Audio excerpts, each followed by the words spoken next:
Assalamu alaikum wa rahmatullahi wa barakatuhu. Alhamdulillah. Alhamdulillahi rabbil alameen. Wassalatu wassalam ala rasulihil kareem. Amma ba'd. A'udhu billahi minash shaitanir rajim.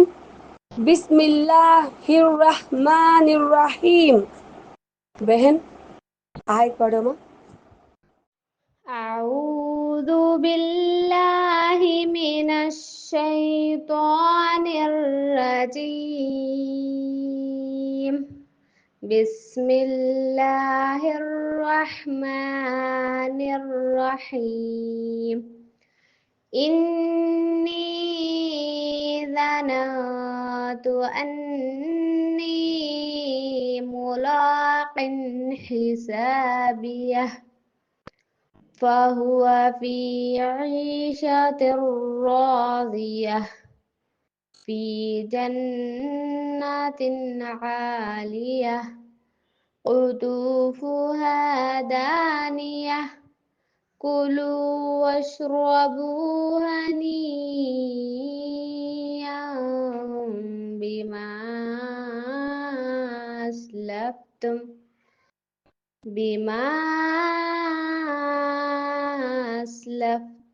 في الأيام الخالية. ما شاء الله. سبحان الله.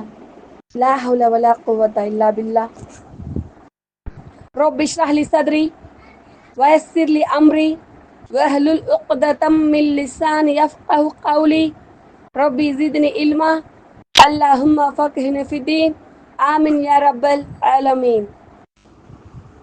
సమస్త ప్రశంసలు, సమస్త పొగడ్తలు, సకల ఆరాధనలు సర్వజీవ పరిపోషకుడు, ఈ విశ్వ వ్యవస్థ ఆధారభూతుడు, ఇహ పరాల స్వామి యజమాని అయినటువంటి అల్లాహ్కు మాత్రమే శోభిస్తాయి.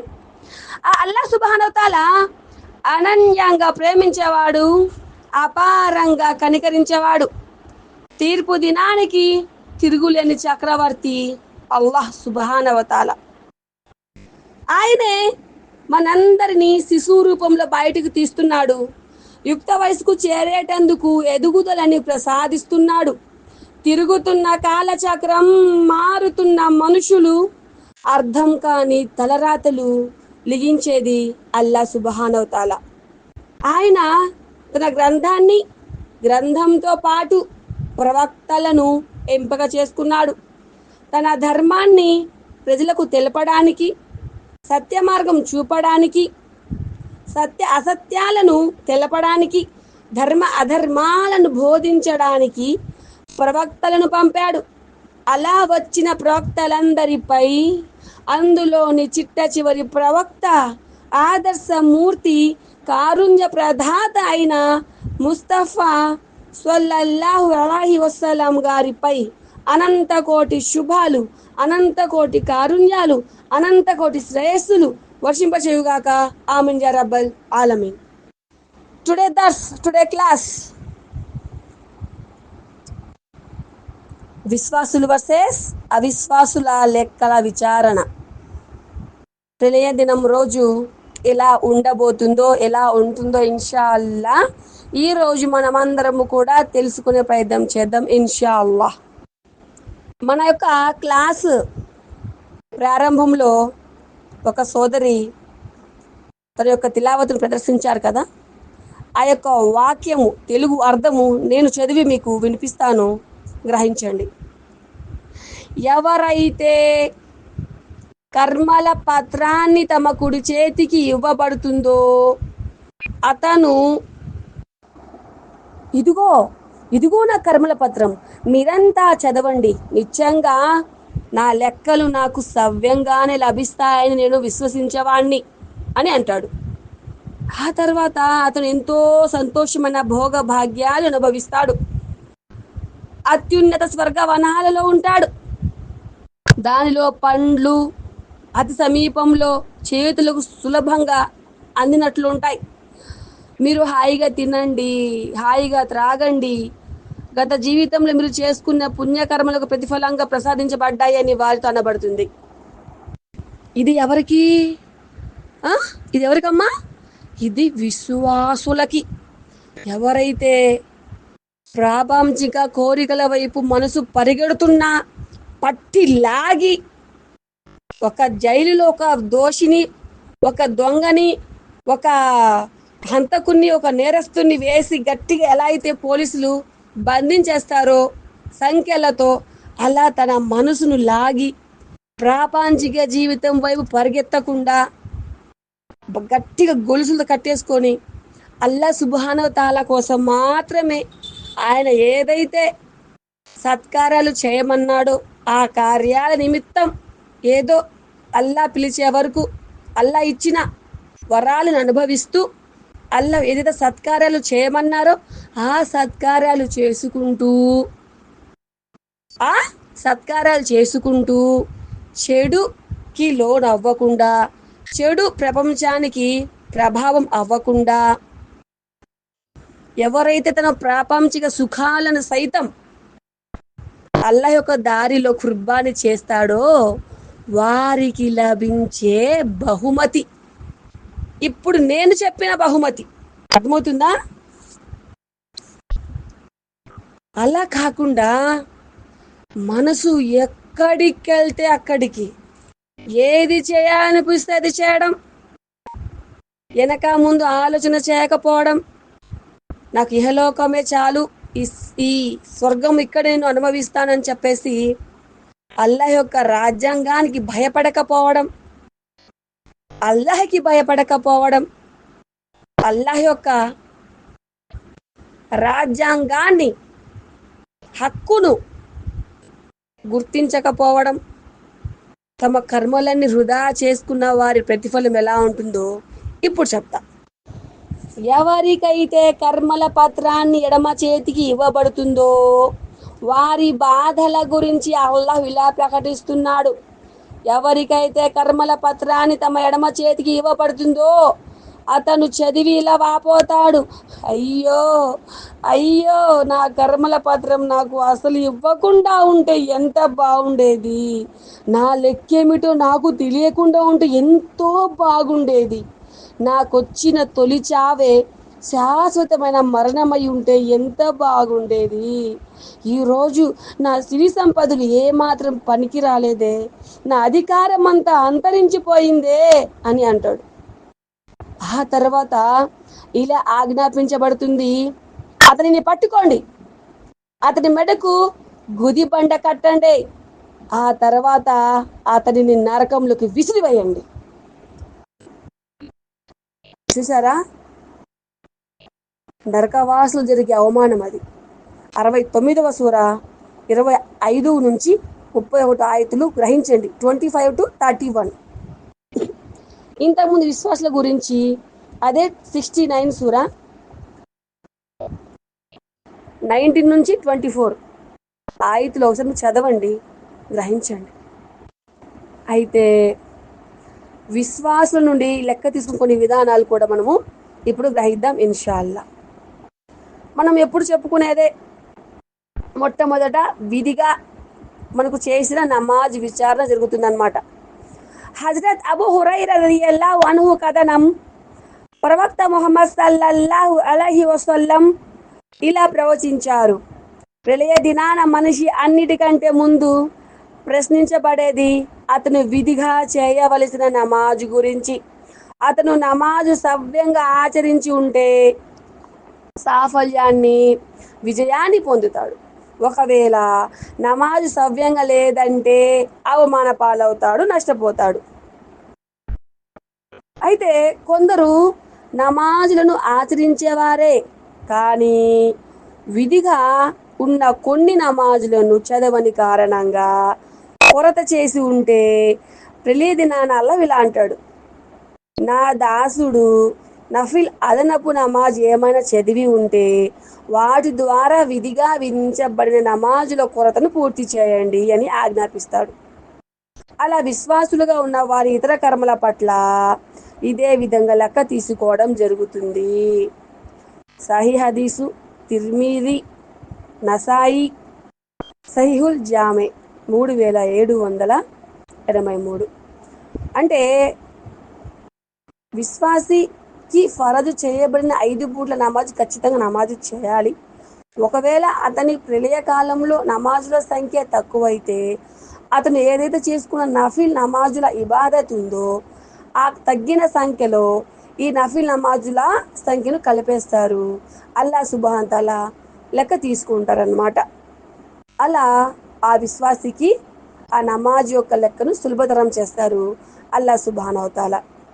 కాబట్టి మనం ఓన్లీ ఫరజ్ నమాజుల మీద శ్రద్ధ చూపకుండా సున్నత్ నమాజులు మరియు నఫిల్ నమాజులు కూడా మనం చేసుకోవడం చాలా ఉత్తమమైన పని.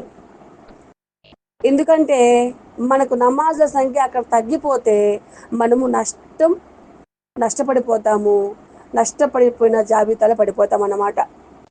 ఇదే హదీసు మరో చోట కూడా ఉంది. హజరత్ అబూ హురైరా రదియల్లాహు అన్హు కథనం, ప్రవక్త ముహమ్మద్ సల్లల్లాహు అలైహి వసల్లం ప్రవచించారు, నిశ్చయంగా ప్రళయ దినాన అన్నిటికంటే ముందు మనిషి విధిగా ఆచరించవలసిన నమాజ్ గురించి లెక్క తీసుకోవడం జరుగుతుంది. అల్లాహ్ ప్రళయ దినాన దూతలను ఇలా ఆజ్ఞాపిస్తాడు, నా దాసుని నమాజు చూడండి, అతను దానిని పూర్తిగా ఆచరించాడా లేక తక్కువ చేశాడా? అతను విధిగా విధించబడిన నమాజ్ పూర్తిగా ఆచరించుంటే నమాజ్ విధిగా ఆ యొక్క నమాజ్ విధిని పూర్తిగా నెరవేర్చాడని వ్రాయండి. ఒకవేళ ఏమైనా విధిగా ఉన్న నమాజ్ కొరత చేసి ఉంటే నా దాసుడు ఏమైనా నఫిల్ అదనపు నమాజ్ చేసి ఉన్నాడా చూడండి. నా దాసుడు ఏదైనా నఫిల్ అదనపు నమాజు చదివి ఉన్నాడేమో చూడండి అని అంటాడు. అతను నఫిల్ నమాజు ఆచరించి ఉంటే వాటి ద్వారా విధిగా ఏదైతే ఫరజ్ చేశారో నమాజుల కొరతను పూర్తి చేయండి అని చెప్పేసి అల్లాహ్ ఆజ్ఞాపిస్తాడు. అదేవిధంగా విశ్వాసులుగా ఉన్న వారి కర్మలన్నిటికీ లెక్క తీసుకోవడం జరుగుతుంది. ఇప్పుడు మరో పద్ధతి చూద్దాం. అంటే పేరు ప్రఖ్యాతలకై చేసే పుణ్యాలు. వాళ్ళు విశ్వాసులే, వాళ్ళు చేసే పుణ్యాలు వారికి ఎటూ కాకుండా ఒక ప్రయోజనాన్ని చేకూర్చకుండా వాళ్ళు నష్టానికి గురి అయ్యే విధంగా ఉంటాయి ఆ యొక్క పుణ్యాలు. అవి ఏంటో మనం ఇప్పుడు గ్రహిద్దాం. హదీస్ చదువుతున్నాను, గ్రహించండి. హజ్రత్ అబూ హురైరా రదియల్లాహు అన్హు కథనం, ప్రవక్త ముహమ్మద్ సల్లల్లాహు అలైహి వసల్లం ఇలా ప్రవచించారు, ప్రళయ దినాన తీర్పు చేయుటకై అల్లాహు ప్రజల వద్దకు వచ్చినప్పుడు ప్రజలందరూ మోకాళ్ళపై నిలబడి ఉంటారు. అందరికంటే ముందు ఖురాన్ గ్రంథం చదువుకున్న వ్యక్తిని, జిహాద్ చేస్తూ అల్లాహ్ మార్గంలో చంపబడిన వ్యక్తిని, అధికంగా డబ్బు గల వ్యక్తిని, అంటే ధర్మదాతను, దాన ధర్మాలు ఎక్కువగా చేసే వ్యక్తిని అల్లాహ్ యొక్క సమక్షంలో పిలవడం జరుగుతుంది. ఖురాన్ గ్రంథం చదువుకున్న వ్యక్తిని అల్లాహ్ ఇలా ప్రశ్నిస్తాడు, నా ప్రవక్తపై అవతరింపజేసిన ఖురాన్ గ్రంథాన్ని దాన్ని నీకు నేను నేర్పించలేదా? ప్రభు అడిగారు. ఇప్పుడు సమాధానం వస్తుంది దాసుడు గురించి. అతను అవును ప్రభు అని సమాధానమిస్తాడు. నీవు చదువుకున్న దాని ప్రకారం ఎంతవరకు ఆచరించావని అల్లాహు తిరిగి ప్రశ్నిస్తాడు. అప్పుడు ఆ దాసుడు అంటున్నాడు, నేను రాత్రింబవళ్ళు ఆరాధనలు చేశానని సమాధానమిస్తాడు. అంతులు అల్లాహ్ అంటాడు, కాదు, ముమ్మాటికి కాదు, నీవు అబద్ధాన్ని పలుకుతున్నావని అంటాడు. ఎవరు? అల్లాహ్ సుబ్హాన్ తఆలా. తర్వాత అల్లాహ్ దూతలు కూడా అవును, నీవు అబద్ధాన్ని పలుకుతున్నావు అని చెప్పేసి అంటారు. అతను నివ్వరపడిపోతుంటాడు, ఇదేంటి, నేను చేశాను కదా, నేను చేయలేదంటారేంటి, నేను చేశాను కదా, నేను చేయలేదా, లేదల్లా నేను చేశానల్లా, కల్లా నువ్వు చేయలేదు, లేదల్లా నేను చేశానల్లా, కల్లా. అప్పుడు ప్రభు ఆ దాసుడు అంటాడు, నీవు ఆచరించింది పేరు ప్రతిష్టలకు, అబ్బో పలానా వ్యక్తి భలే చదివేవాడని అనిపించుకోవడానికై, రియాకారికై ఆచరించావు, అలాగే నీవు అనిపించుకున్నావు అని అల్లాహ్ అంటాడు. అంటే రియాకారి, ప్రదర్శన బుద్ధి చాలా కిరాత్ బాగా చేస్తారా, మాషాల్లా ఎంత బాగా చక్కగా ఖురాన్ నేర్పిస్తారు, ఆయన పలానా ఆఫీసర్ మాషాల్లా అని చెప్పేసి ప్రజల యొక్క మెప్పు పొందడానికి ఆయన చాలా కష్టపడ్డాడు. కాబట్టే అల్లా సుబ్హానహు తాలా దగ్గర అతనికి ప్రతిఫలం లభించలేదు.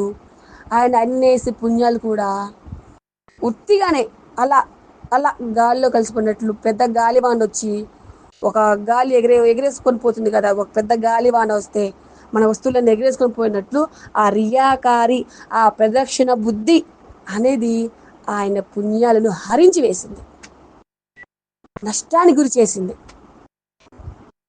అలాగే 2 ఉదాహరణలు ఉన్నాయి, అవి కూడా చెప్తాను, గ్రహించండి. ఆ తర్వాత ఎక్కువగా డబ్బు గల వ్యక్తి, ధర్మదాత, అతన్ని పిలిచి అల్లాహ్ ఇలా ప్రశ్నిస్తాడు, నేను నీకు ధనాన్ని అమితంగా ప్రసాదించలేదా?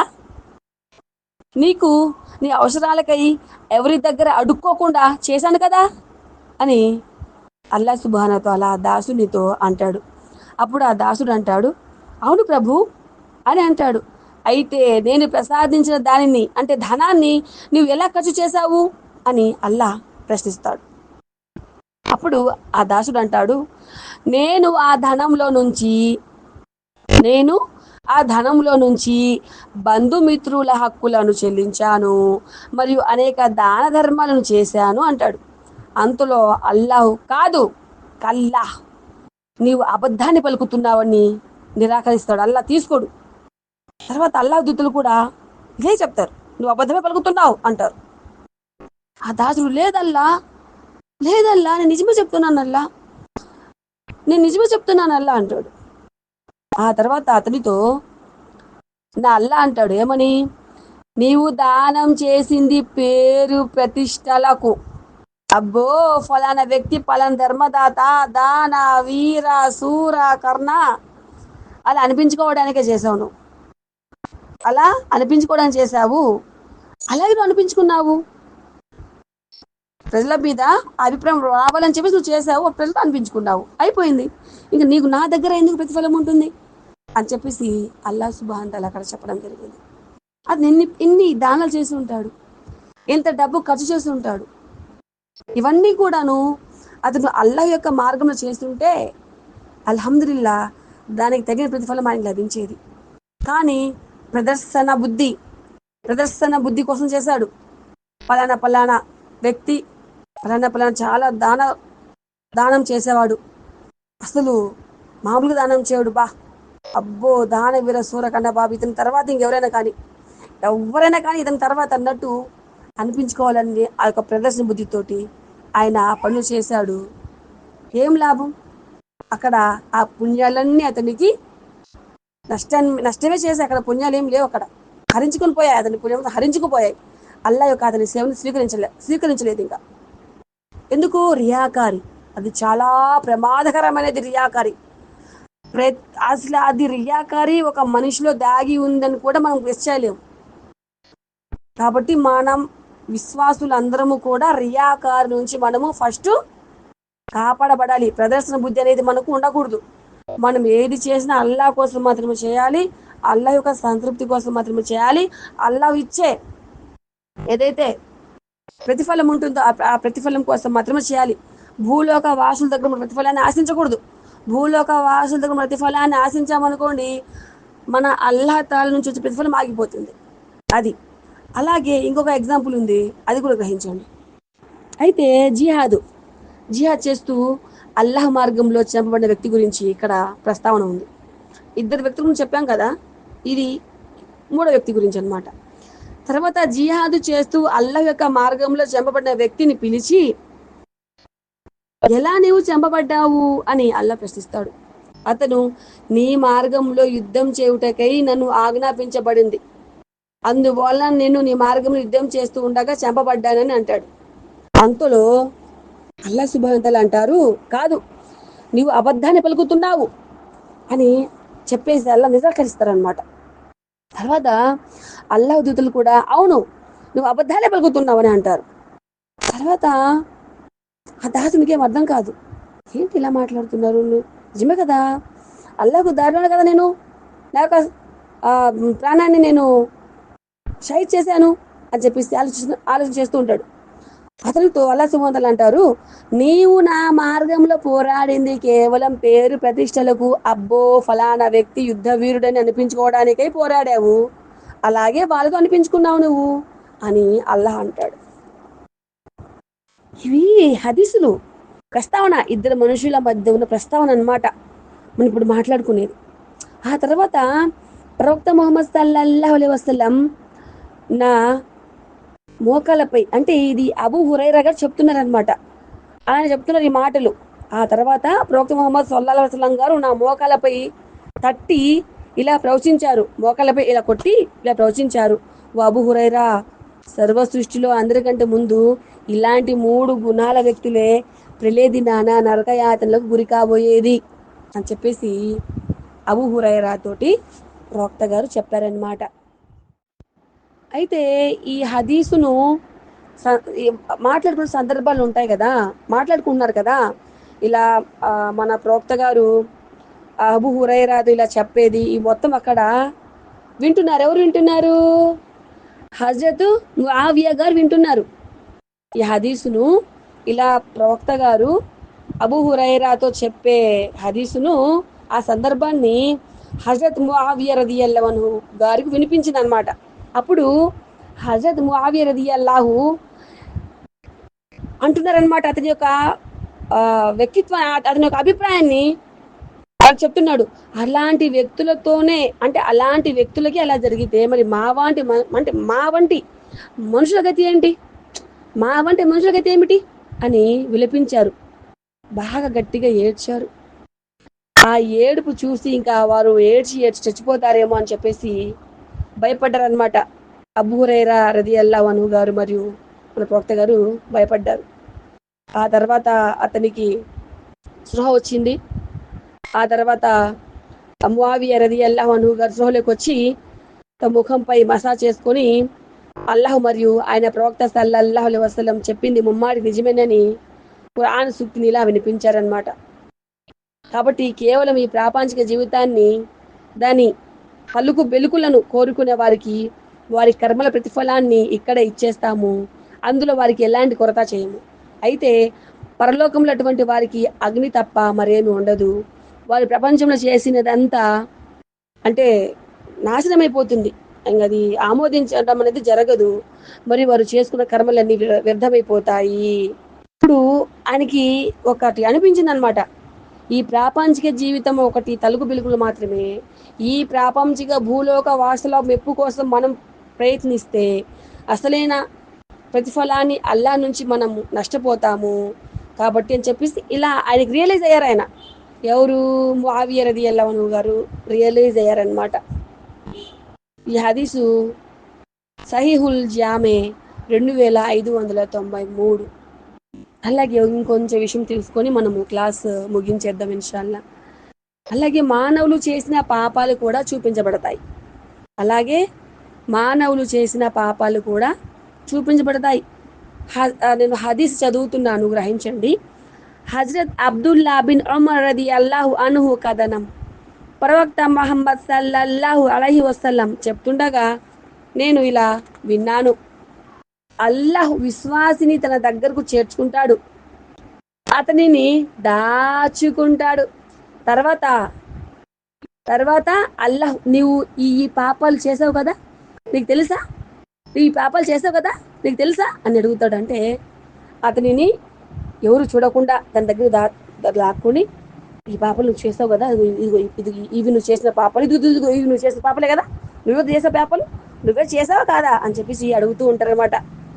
అప్పుడు అతను, అవును ప్రభు, ఆ పాపాలు నేనే చేశాను ప్రభు అని అంగీకరిస్తాడు.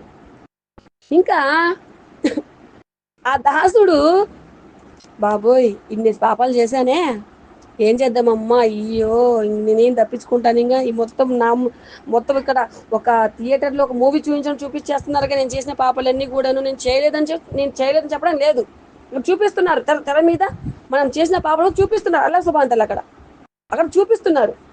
ఇంకా అతను భావిస్తున్నాడు, అబ్బా ఇంకా నాకు చావేలే, ఇంకా చావు తప్పదు అని చెప్పేసి అతను లోపల భయపడుతూ ఉంటాడు అనమాట. ఇంకా నాకు చావు తప్పదేమో అని చెప్పేసి లోపల అనుకుంటూ ఉంటాడనమాట.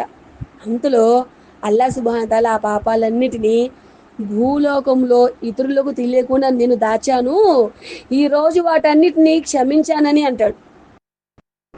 అతనికి పుణ్యాల పుస్తకాన్ని ప్రసాదిస్తాడు. నువ్వు భయపడకు, ఏంటి నువ్వు భూలోకంలో చేసిన పాపాలని దాచానుగా, మళ్ళీ ఇప్పుడు ఎందుకు నిన్ను నేను అవమానానికి గురి చేస్తానా, నువ్వు భయపడకు, నిన్ను గురి చేయను, ఏంటి నిన్ను క్షమించేస్తున్నాను, నిన్ను క్షమిస్తున్నాను నిన్ను ఏంటని చెప్పేసి అతని పుణ్యాల పుస్తకాన్ని అతనికి ప్రసాదిస్తాడు. ఒక దాసుడు బలహీనమైన క్షణాలలో కొన్ని తప్పులు చేశాడు, పొరపాట్లు చేశాడు. అవి భూలోకంలో అల్లానే అతని పాపాలపై మట్టి వేసి కప్పి పెట్టాడు. అదే గౌరవాన్ని ప్రళయం దినం రోజు అందరి సమక్షంలో అప్పుడు కూడా అతని గౌరవాన్ని కాపాడాడు. అల్లా ఆ యొక్క దాసుని పిలిచి అతను చేసిన పాపాలను చూయించి నువ్వు చేసావా లేదా అని చెప్పేసి అడిగి, ఎంత చక్కగా అడిగి, చేశాను ప్రభు అని చెప్పేసి ఆ దాసుడు లోపల భయపడి భయపడి భయపడి నిలిగిపోతుంటే, నువ్వు భయపడొద్దులే, నేను నిన్ను క్షమించేశాను, నేను నిన్ను క్షమించేశాను, ఇదిగో ఇది నీ పుణ్యాల పుస్తకం, తీసుకెళ్ళు అని చెప్పి చెప్తాడు. అసలు ఇంత మాషా అల్లా, అల్హమ్దులిల్లా, సుబ్హానల్లా, అల్లా సుబ్హాన్ తఆలా ఎంత కరుణామయుడండి. చూసారా? అదే కనుక అవిశ్వాసుల యొక్క లెక్క ఎలా ఉంటుంది? అదే అవిశ్వాసులు వంచకులైతే వారిని సర్వ సృష్టి ముందర పిలవడం జరుగుతుంది. అవిశ్వాసులైతే సర్వ సృష్టి ముందు పిలవడం జరుగుతుంది. అల్లాహ్ వారి గురించి ఇలా తెలియజేశాడు, తమ ప్రభువుకు అబద్ధాన్ని అంటగట్టిన దుర్మార్గుల మీద అల్లాహ్ యొక్క శాపం విరుచుకు పడుతుంది. అవిశ్వాసుల యొక్క అందులో వాళ్ళ యొక్క గౌరవాన్ని కాపాడడం అనేది ఉండదు. ప్రతి విషయం కఠినంగా లెక్క తీసుకోవడం జరుగుతుంది. ఆ తర్వాత అల్లాహ్ యొక్క శాపం అనేది ఆ యొక్క అవిశ్వాసులపై విరుచుకుపడుతుంది. కాబట్టి అల్లాహ్ సుబ్హానహు వ తఆలా చెప్తున్నారు, ఓ నా దాసులారా, మీకు మీరే అన్యాయం చేసుకున్న ఓ నా దాసులారా, ఈ భూమి ఆకాశం మధ్య ఉన్న ఎంత ఖాళీ ప్రదేశం అయితే ఉందో అన్ని పాపాలు మీరు చేసి వచ్చినా సరే నేను క్షమిస్తాను, దయచేసి షిర్కు చేయొద్దు, నేను తట్టుకోలేను అంటున్నారు. అర్థమవుతుందా?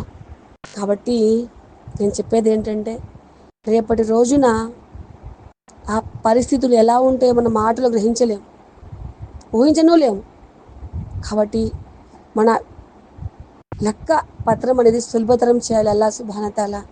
మనందరికీ కూడాను కుడి చేతికి ఇచ్చే భాగ్యాన్ని ప్రసాదించాలని, మనం చేసిన తప్పులను హషర్ మైదానంలో అల్లాహ్ సుబ్హానహు వ తఆలా కప్పిపుచ్చాలని, మన యొక్క గౌరవాలను కాపాడాలని, ఏ పరీక్ష కోసమై మనం ఇహలోక జీవితంలోకి వచ్చామో ఆ యొక్క పరీక్షలో నెగ్గి పరలోక సాఫల్యాన్ని పొందాలని నేను మనస్ఫూర్తిగా అల్లాహ్ సుబ్హానహు వ తఆలాతో దువా చేస్తున్నాను. మరియు నా యొక్క ఈ చిన్న సేవను అల్లాహ్ సుబ్హానహు వ తఆలా గ్రహించాలని, అలాగే ఆమోదించాలని, అలాగే ఇష్టపడాలని, అలాగే ఈ రియాకారి ఈ ప్రదర్శన బుద్ధి అనేది మనలో రాకుండా, మన పుణ్యాలు నష్టపోకుండా, మనము శైతాన్ యొక్క ప్రేరణకు గురి కాకుండా సత్మార్గంలో సత్య మార్గంలో నడవాలని నేను అల్లాహ్ సుబ్హానహు వ తఆలాతో దువా చేస్తూ ఇన్షా అల్లా నేను ఇంకా క్లాస్ని ముగిస్తున్నాను. రేపటి రోజున నేను బ్రతికుండి అల్లా ఇష్టపడి మరొక క్లాస్ ఏదైనా మనం తెలుసుకోవాలి, గ్రహించాలి అని రాసిపెట్టుంటే, అల్లా తలిస్తే నేను రేపటి రోజు మీకు కొత్త సబ్జెక్ట్తో మీ ముందుకు వస్తాను ఇన్షా అల్లా. నేను దరుదు చదివి నేను నా క్లాసును ముగిస్తున్నాను. అల్లాహుమ్మ సల్లి అలా ముహమ్మదిన్ వఅలా ఆలి ముహమ్మదిన్ కమా సల్లైత అలా ఇబ్రాహీమ వఅలా ఆలి ఇబ్రాహీమ ఇన్నక హమీదుం మజీద్. అల్లాహుమ్మ బారిక్ అలా ముహమ్మదిన్ వఅలా ఆలి ముహమ్మదిన్ కమా బారక్త అలా ఇబ్రాహీమ వఅలా ఆలి ఇబ్రాహీమ ఇన్నక హమీదుం మజీద్. సుబ్హానల్లాహి వ బిహమ్దిహి సుబ్హానక అల్లాహుమ్మ వ బిహమ్దిక అష్హదు అన్ లా ఇలాహా ఇల్లా అంత అస్తగఫిరుక వ అతూబు ఇలైక్.